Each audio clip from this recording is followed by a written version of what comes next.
service one. Okay. I'm very happy to hear when the children are singing for God. And it's in my imagination, that's how we will sing in heaven. We will sing in heaven for God all together, and we'll be worshiping Jesus, and all the saints will sing the song Bible say, which is worshiping God. When I was there in the room, when I heard the children singing, I was thanking God that children here want to worship, that children here are happy, and Jesus brought us little joy in this Sunday morning. We will be talking today about the subject which we started last week. In the end of Easter, our Easter service, I asked that everyone who go home today can translate. Ang lahat ng umuwi nung araw na yon, Will ask himself, natatanungin ang kanyang sarili, who is Jesus for you? sino ba si Jesus para sa iyo? And everyone, I hope, answer this question to himself, who is Jesus for you? Sino ba ang Diyos para sa iyo? And one day, Jesus was standing with his disciples, At isang araw si Jesus ay nakatayo sa kanyang mga disipulo and he asked them, at tinanong siya, Matthew chapter 16, verses 15-16. at tinanong siya sa Mateo 16:15 to 16. Okay, read. But what about you? He asked. Who do you say I am? Simon Peter answered, you are the Messiah, the Son of the living God. Sa Tagalog po, tinanong sila ni Jesus, pero sa inyo, sino ba ako? Sumagot si Simon Pedro, kayo po ang Kristo, ang anak ng Diyos na buhay. Amen. Amen. So Jesus asked Peter, who you say I am? And Peter answered, you are Jesus, you are Messiah. Tinanong siya ni Jesus at sumagot sila na ikaw ang Messiah at ikaw ang Diyos. Many people say today, I believe in Jesus, I believe in God. Maraming tao ngayon ang nagsasabing naniniwala ako sa Diyos, naniniwala ako kay Jesus. But when I ask these people, who is Jesus to you? Pero pag tinanong mo ang mga taong ito, na sino ba talaga si Jesus sa'yo? They don't know what to answer. Hindi nila alam ang kanilang isasagot. It's amazing that when you go out on the street Nakakamangha na kapag ikaw ay pumunta sa kalsada and you ask people, do you go to heaven? at tatanungin mo sila na ikaw ba ay mapupunta sa kalangitan? What do you think? Do you go heaven or hell? Sa palagay mo, saan ka mapupunta? Sa kalangitan o sa impyerno? All the people answer, of course, I'm going to heaven. Sa lahat ng mga tao, sasagot sila, syempre, pupunta ako sa langit. But when I ask them, but who is Jesus for you? Pero pag tinanong ko sila, sino nga ba si Jesus para sa'yo? They don't know what to answer. Hindi nila alam kung ano ang kanilang isasagot. And dear friends, if you don't know what to answer, who is Jesus for you? At mga kaibigan, kung hindi mo alam kung ang sagot sa sino ba si Jesus para sa'yo, You cannot see the heaven.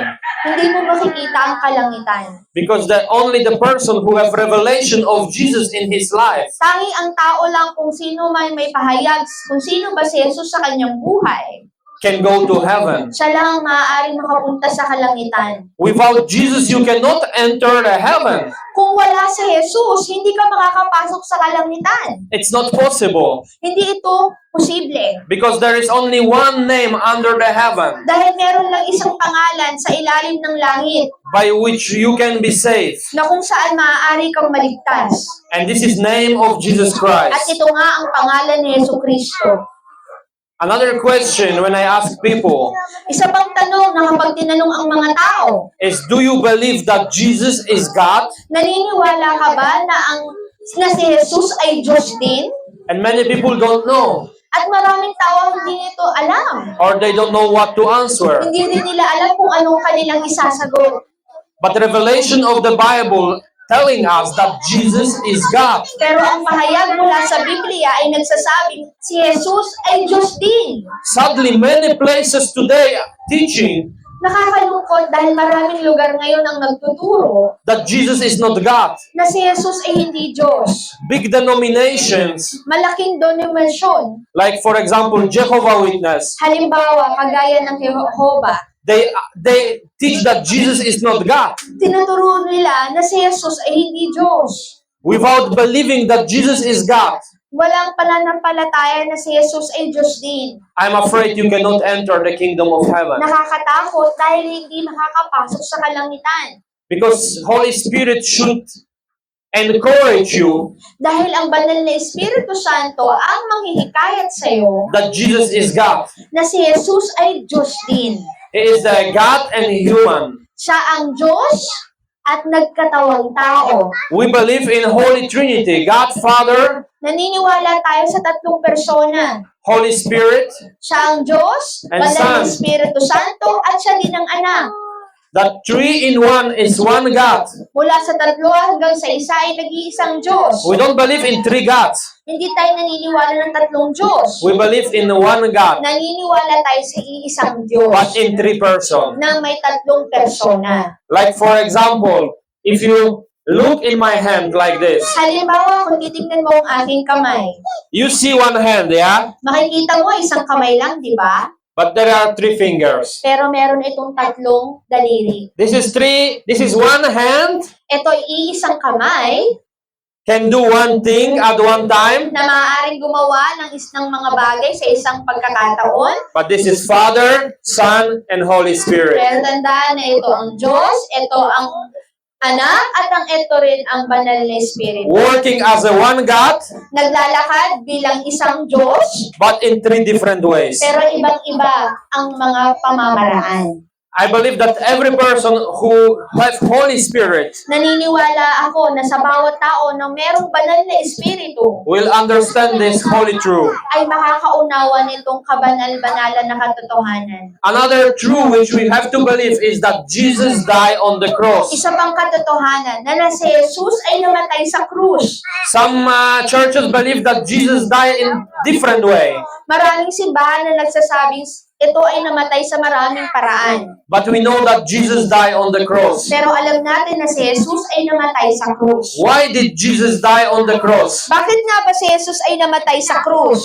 Remember, before Jesus came to this earth, Tandaan natin na si Jesus, bago siya pupunta sa mundong ito, Israelites were killed a small lamb ang mga Israelita ay pinapatay nila ang maliliit na tupa for forgiveness of their sins. para sa kanilang kapatawaran ng kasalanan. But Jesus Christ is a perfect Lamb of God. Pero si Jesus, siya ang perpektong kordero ng Diyos. And He is Lamb of God At siya ang kordero ng Diyos, who died on the cross kung saan namatay sa krus for all your sin. para sa iyong mga kasalanan. So we don't have to go like Israelites anytime we sin Kaya hindi mo na kailangan pumunta kagaya ng mga Israelita to kill the lamb, para lang patayin ang tupa. because we have one lamb which is our perfect sacrifice. Dahil meron na tayong isang tupa o inalay kundi ito ang perpektong sakripisyo. And this sacrifice is Jesus Christ, At walang iba kundi si Jesucristo, Lamb of God.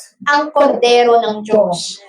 What does it mean to follow Jesus? Ano bang ibig sabihin ng pagsunod kay Jesus? Because if we want to go to heaven, we have to follow Jesus. Dahil kung gusto nating pumunta sa kalangitan, gusto nating sundin si Jesus. It means to listen His word Ibig sabihin, makikinig ka ng kanyang salita and apply it to your life. at ito ay gawin sa iyong buhay. If you are just listener Kung ikaw lang ay makikinig and you don't apply this to your life, at hindi mo naman ito isasagawa sa iyong buhay, you are foolish man ikaw ay parang wala lang na tao who is building his house on the sand. na ang ibig sabihin ay nagtatayo ng bahay sa buhangin. And you know that if this house is built on the sand, At kung itong bahay ay matatayo lang sa pamamagitan ng mga puro buhangin if the big storm will come, at dumating ang matinding bagyo, very big storm, malaking bagyo, this house will be destroyed. itong bahay ay masisira. But if you build your house in the rock,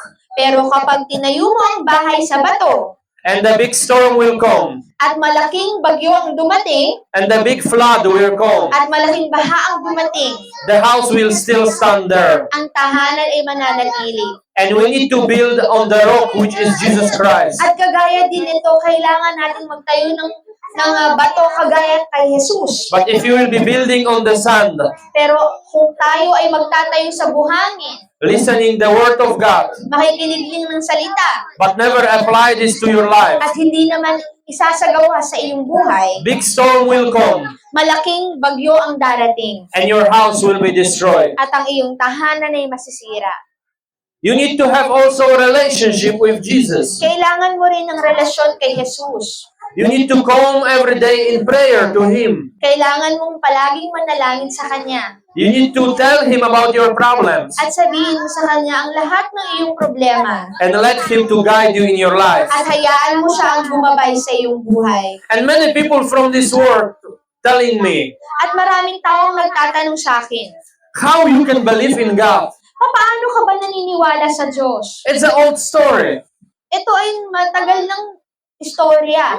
The Bible is written by people. At sinasabi na ang Biblia ay sinulat daw ng tao. Many atheists say like this. Maraming atheist ang nagsasabi nito. There is many atheists now in this world At maraming atheist ngayon sa mundong ito who don't believe in God, na kung saan sila ay hindi naniniwala sa Diyos. who believe that the Bible is written only by people. At naniniwala sila na ang Biblia ay sinulat lamang ng tao. And you will also meet atheists in your life. At maaaring ikaw din ay makatagpo ng atheist sa iyong buhay. And they will try to tell you that God is not exist. At sasabihin nila sa iyo na hindi naman nag-i-exist ang Diyos. But let us look a little bit closer. What is atheists believe? Pero tingnan natin ng mas malalim, ano nga ba ang paniniwala ng mga atheist? Atheists believe that the world is created.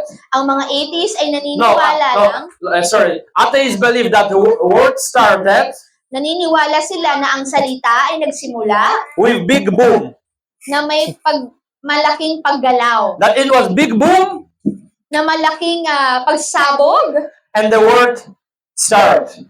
at doon lang nagsimula ang salita. They also believe that we came from the sea. At naniniwala din sila na tayo ay galing sa dagat. That before we were fish, Dati tayo ay isda, later we were monkey, ngayon naging tayo ay unggoy, and now we are human. ngayon ay naging tayo ay tao. So if I would like to believe in that, Kung gugustuhin kong maniwala dito, that is mean that my grandmother was fish, ibig sabihin nito ang lolo ko ay isda. and my grandfather was a monkey. At ang aking lolo ay unggoy.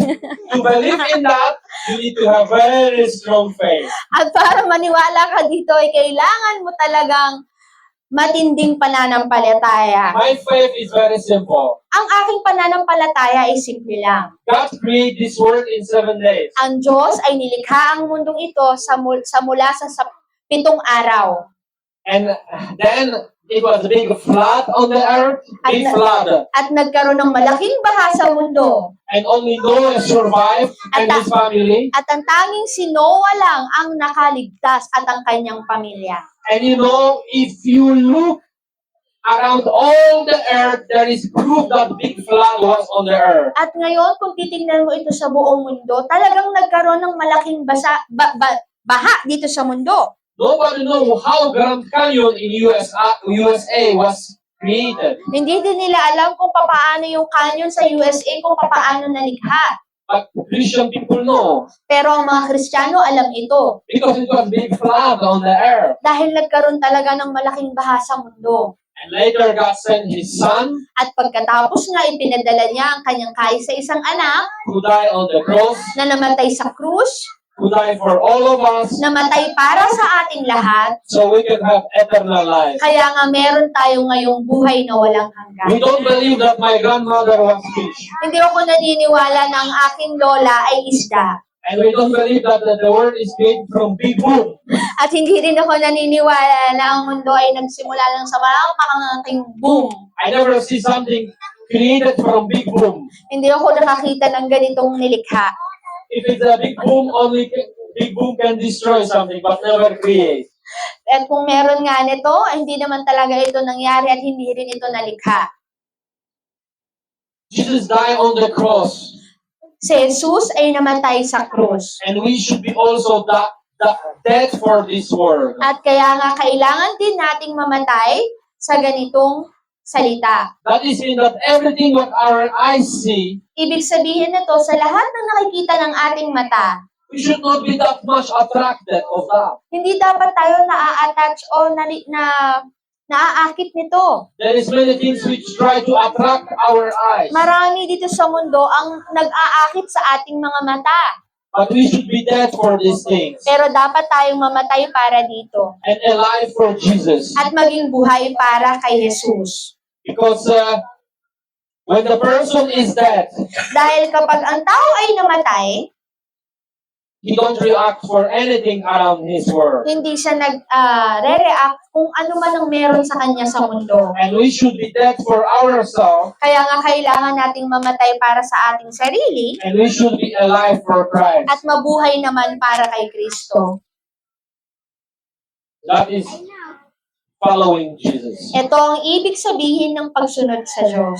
If someone asks you who is Jesus, At kung meron mong magtatanong sa'yo, sino ba si Jesus sa'yo? you should also answer Jesus is Messiah, Pwede mo rin isagot na si Jesus ay si Messiah, the one who will come to save this world. na nag-iisang pumunta sa mundo upang iligtas ang mundo. And you know, enemy, Satan, he create many deception around the world. At alam mo ba na ang ating kalaban na si Satanas, naglilikha siya ng maraming panlilinlang sa mundo. He even deceived Jewish people. At kahit na nalilinlang niya ang mga Hudyo, That Messiah didn't come yet. na ang ibig sabihin na si Messiah ay hindi naman dumating sa mundo. And almost all the religions around the world, At lahat ng relihiyon dito sa mundo, they believe that Messiah will come. ang naniniwala sila na si Messiah ay hindi po darating. Muslim people, they believe that the Messiah will come. Maraming tao na ang Messiah ay po makakarating. Buddhist people also believe that there will be some coming of the special men. Ganon din ang mga Buddhism. Jewish people, they believe that the Messiah will come because they never accept Jesus. Dahil hindi naman sila tumatanggap din kay Kristo. But we know that Messiah was here already. Pero alam natin na ang ating Messiah ay nakarating na dito sa mundo. And He will come again. At siya ay magbabalik muli. And all these religions which also wait for Messiah, At lahat ng mga relihiyon na naghihintay din sa Messiah, they don't wait for Jesus. hindi sila naghihintay, they don't wait to Jesus? They don't wait for Jesus. Hindi sila naghihintay kay Jesus. They wait for someone else. Sila ay naghihintay para kung kanino lang. But we wait for Jesus Christ to come again Pero tayo ay naghihintay kay Jesus na makabalik muli. because He is Messiah. Dahil siya ang ating Messiah. To be saved, you need to believe that Jesus is Messiah. Upang maligtas, kailangan mong maniwala na si Jesus ay Messiah. If you don't believe in that, you cannot be saved. Kung hindi ka maniniwala dito, hindi ka maliligtas. If someone will ask you, who is Jesus? Kung meron mang magtatanong sa'yo kung sino ulit si Jesus, Answer that Jesus is the one by whom the world was created. sagutin mo siya na si Jesus ang nag-iisa kung saan nalikha ang mundo. He is the also creator of the whole world. Siya din ang naglikha ng buong mundo. Hallelujah. Amen. You need to believe that also to be saved. Kailangan mo itong paniwalaan upang ikaw ay maligtas. So you see, it's easy to say, I believe in Jesus. Kaya nga makikita mo, di ba, napaka-madali lang sabihin na naniniwala ako kay Jesus. But the faith in Jesus is also faith for the things which Jesus did. Pero ang pananampalataya ay kagaya din ng pananampalataya kung ano ba ang ginawa ni Jesus. Let's read Matthew 4:4. Mula sa Mateo 4:4. Jesus answered, Man shall not live on bread alone, I'm sorry. but on every word that comes from the mouth of God. Amen. And in Tagalog naman, sumagot si Jesus, I'm sorry? Pero sumagot si Jesus, sinasabi sa kasulatan, hindi lang sa pagkain nabubuhay ang tao, kundi sa bawat salita ng Diyos. Amen. Amen. The word of God is like a bread for us. Ang salita ng Diyos ay kagaya din ng tinapay para sa atin. And we need to eat this bread every day At kailangan nating kainin ang tinapay araw-araw to be alive. upang mabuhay. Every man needs bread and water to be alive. Ang bawat tao ay kailangan ng tinapay para mabuhay. And actually, for the Filipino people, the rice is more important than bread, I think. At para sa ating mga Pilipino, ang ating kanin ay ang mahalaga. But in my culture in Europe, Pero para sa bansa ko sa Europa, my grandmother always said, ang aking lola palaging niyang sinasabi, most important that bread is in the house. ang napaka-importante para sa amin, tinapay ay nasa bahay. Then we know that we can survive. Ay alam namin na kami ay makakasurvive. Because for us, bread is most important. Dahil para sa amin, tinapay naman ang mahalaga. Because we eat bread like you eat rice. Dahil nakain kami ng tinapay, kagaya nyo naman sa inyo ay kanin. And in Israel, where Jesus was living, At sa Israel kung saan si Jesus din ay nakatira, bread is also most important food. para sa kanya, tinapay din ang mahalaga. But in Philippines, maybe we should say Pero sa Pilipinas, maaaring sabihin natin, that Jesus is the rice and water. si Jesus ay maaaring kanin at tubig. Maybe we should say like this. Pero ready natin itong sabihin. But we don't change the word of God. Pero hindi natin papalitan ang salita ng Diyos. And we are talking about spiritual food and spiritual water. Tayo naman ay nag-uusap patungkol sa spiritual na pagkain at tubig. Imagine that you have here the source of water, Halimbawa, nakarinig kayo ng pinagmumula ng tubig which is always fresh with ice and very refreshing. na palaging malamig, nakapresko, And you go there every day because you know that there is always fresh water and very cold and nice. at lagi kayong napunta doon dahil ito ay laging presko at napakaganda. Oh, I'm thirsty now. Ako ay nauuhaw ngayon. If you will have source of water like this and you will go and drink this water, Kung meron nga bang ganitong pinagkukunan, and this water will be very tasty for you, at itong tubig na to ay napakasarap naman para sa iyo, you will go there every day. ikaw ay pupunta doon sigurado araw-araw. And the same is with Jesus Christ. Ganon din kay Hesus Kristo. We should come to this source of water Kailangan din nating pumunta sa Kanya ng pinagmumulan ng tubig, and source of spiritual food every day. na kung saan siya ang pinagmumulan, pinagkukunan ng spiritual na pagkain, To eat from Him at kumain kasama niya, and to drink from Him. at uminom kasama niya. Because He can refresh us spiritually. Dahil tayo ay kanyang papapreskuhin pagdating sa He spiritual. can give us a power. Bibigyan niya tayo ng kapangyarihan. All of us have smartphone today. Lahat na merong ganito or smartphone, So we can feed ourselves every day. maaari nating pakainin ang ating sarili araw-araw. If you have Bible in your phone, Kung meron kayong Biblia sa iyong cellphone, read just one Bible verse a day. basahin mo isang bersikulo isang araw. If you can, read more. Kung kakayanin mo nga, mas basa ka pa ng marami. Eat this food as much as possible. Kailangan mo kumain ng ganitong pagkain hanggat maaari. So you will be never hungry in your spirit. Para hindi ka mauho pagdating sa iyong spiritual. Because Jesus has a lot of food for you every day. Dahil si Jesus ay maraming pagkain para sa iyo You just araw-araw. need to open this storage. Kailangan mo lang ibuksan ang iyong Biblia o yung cellphone mo na may Bible. And eat and eat and eat. At kumain ng kumain ng kumain. You know, when many people on this earth, they say, I believe in God. Alam mo ba, maraming tao nagsasabi sa mundo na naniniwala ako sa Diyos. And you can tell them many things about God. Maaari ka ding magsabi sa Kanya ng kung ano-ano patungkol sa Diyos. And as long as you are telling about God, they even want to hear you. At hanggang sinasabi mo ito sa Kanya, ayaw naman niya itong pakinggan. But when you start to telling about Jesus, Pero kapag ikaw ay nagsimula ng magsabi sa kanya patungkol kay Jesus, they say, "Oh no, I don't want to hear about it. sasabihin nila, ayoko nang makinig dyan.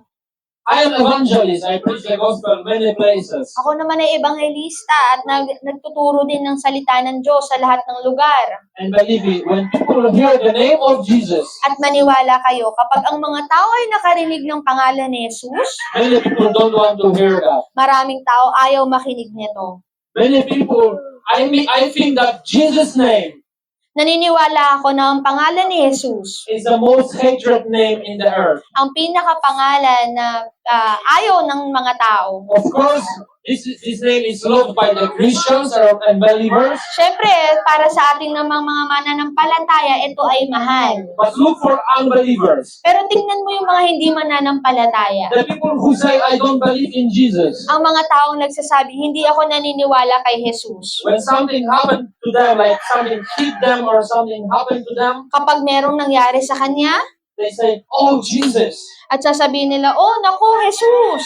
Why you are not believer and you speak, oh, Jesus?" Hindi sila mananampalataya, pero nagsasalita sila ng, oh my God, oh, ano ba yan, Jesus? When there's something bad happening, they curse the name of Jesus. Kapag may masamang nangyari, sinusumpa nila ang pangalan ni Jesus. They even don't know that they say that. Hindi nila yun nalalaman na sinasabi na nila pala But yun. when they hit themselves, they say, "Oh, Jesus." Halimbawa, nasaktan sila. Sabihin nila, ano ba yan, Jesus? Why this happened? Bakit nga ba ito nangyayari? Because different spirits are living in them. Dahil ibang espiritual ang namubuhay sa kanila. And these spirits want to curse the name of Jesus. At itong espiritu na to ay sinusumpa ang pangalan ni Jesus. Because remember, enemy hates Jesus. Kaya tandaan ninyo, ang kalaban ay ayaw na ayaw sa pangalan ni Jesus. So we Christian never, when something bad happened to us or we hit ourselves or something bad happened, O kaya tayo mga Kristiyano, kapag tayo ay nasaktan o anumang nangyari sa atin, we should never curse the name of God like, "Oh, Jesus. Oh, God." huwag nating isumpain ang pangalan ni Jesus. This is not what we are doing. We bless the name of Jesus every day. Pinagpapala natin ang pangalan ni Jesus araw-araw. Okay, and Amen. lastly, most important thing, At ang when someone asks you, pag may isang pinakahuli na nagtanong sa'yo, "Who is Jesus for you?" sino nga ba ulit si Jesus para sa'yo? Answer, Jesus is the way, the truth, and the life. Sagutin mo rin ito na si Jesus, ang daan, ang katotohanan, at ang buhay. If you look for the truth, Jesus is the real truth. Kung ikaw ay titingin sa katotohanan, si Jesus ang katotohanan. If you look for the life, or if you are scared that you lose this life, Kapag tumitingin ka sa buhay at ikaw'y natatakot na maaaring mawala ang iyong buhay, Jesus is the life. si Jesus ang buhay. And if you are looking which way you should go in your life, At titingnan mo kung saan bang daan mapupunta ang iyong buhay. you should go with Jesus. Kailangan mong mapunta kay Jesus. Okay. Hallelujah. Amen. Thank you very much for the listening. I hope that whenever someone will ask us who is Jesus for us, Maaaring kung sino man ang magtanong sa atin na kung sino ba daw si Jesus para sa atin. after this little message, we will know. Pagkatapos ng maikling pakikinig na ito, alam na dapat natin. Jesus, Savior of this world, Lord of the Lord, Si Jesus ang ating tagapagligtas sa mundong ito. Siya ang Diyos ng mga Diyos and King of the Kings. at Hari ng mga hari. Amen. Hallelujah. Amen. Lahat po tayo ay tumayo at tayo po ay manalangin. Thank you, Jesus.